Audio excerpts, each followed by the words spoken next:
पापा, मुझे कुछ पैसों की ज़रूरत है। मैं चाहता हूँ कि शहर में मैं ज़मीन ले लूँ और अपना घर बना लूँ।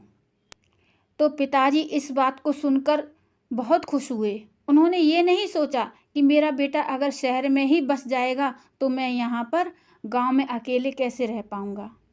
तो पिताजी ने जिंदगी भर की बचाई हुई पूंजी को निकालकर अपने बेटे के हाथ पर रख दिया। एक गांव में एक छोटा सा बच्चा रहता था। वो अपने पिता के साथ रहता था। उसके पिता तो थे, लेकिन माँ की मृत्यु हो गई थी। उसके पिता सारा दिन काम करते थे और अपने बेटे को भी पालते थे।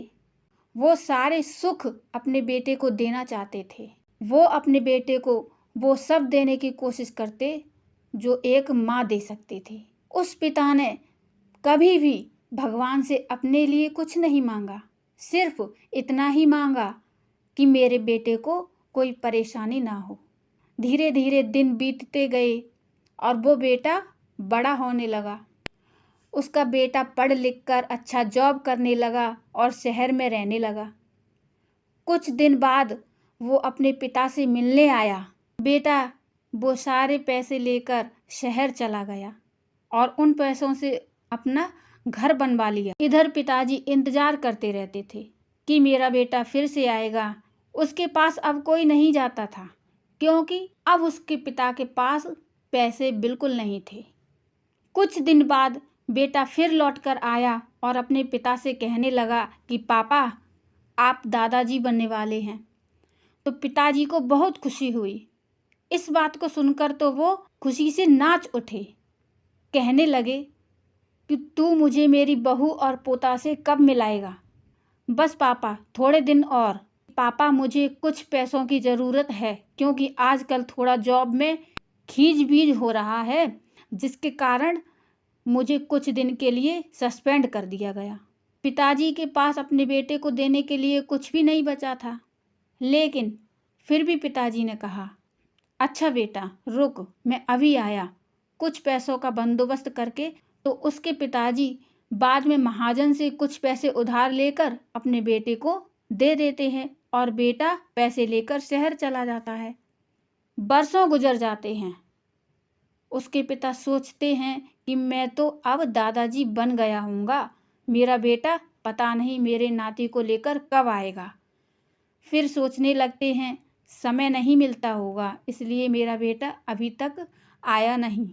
तब तक एक महाजन 2-3 आदमी को लेकर उस पिताजी के घर पर आ जाते हैं और कहते हैं कि आपके वादे के मुताबिक मैं पूरे 3 महीने बाद आया हूँ अपने पैसे ले जाने के लिए।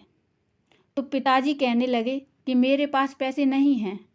महाजन कहने लगा, जब पैसे देने नहीं थे तो आपने मुझसे उधार क्यों लिए?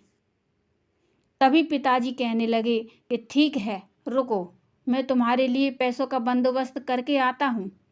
और वहाँ के नज़दीकी अस्पताल में चले जाते हैं और वहाँ जाकर अपना ब्लड डोनेट करते हैं और अपनी एक किडनी बेच देते हैं और उस महाजन का कर्ज वापस कर देते हैं। किडनी बेचने के बाद उनकी स्थिति और भी खराब हो जाती है और वो उस इंतज़ार में जी रहे होते हैं कि मेरा बेटा एक दिन आएगा ज़रूर। इस आस में जीते जीते एक दिन पिता की मृत्यु हो जाती है, परंतु उस बेटे को अपने पिता को आग देना भी नसीब नहीं हुआ।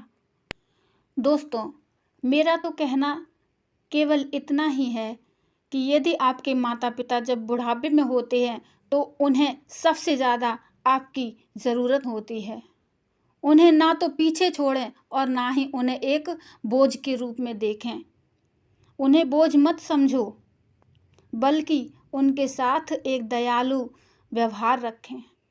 उनके पास बैठकर 2 प्यार के शब्द बोलें और शांत और आज्ञाकारी, विनम्र और उनके प्रति दयालु बनो।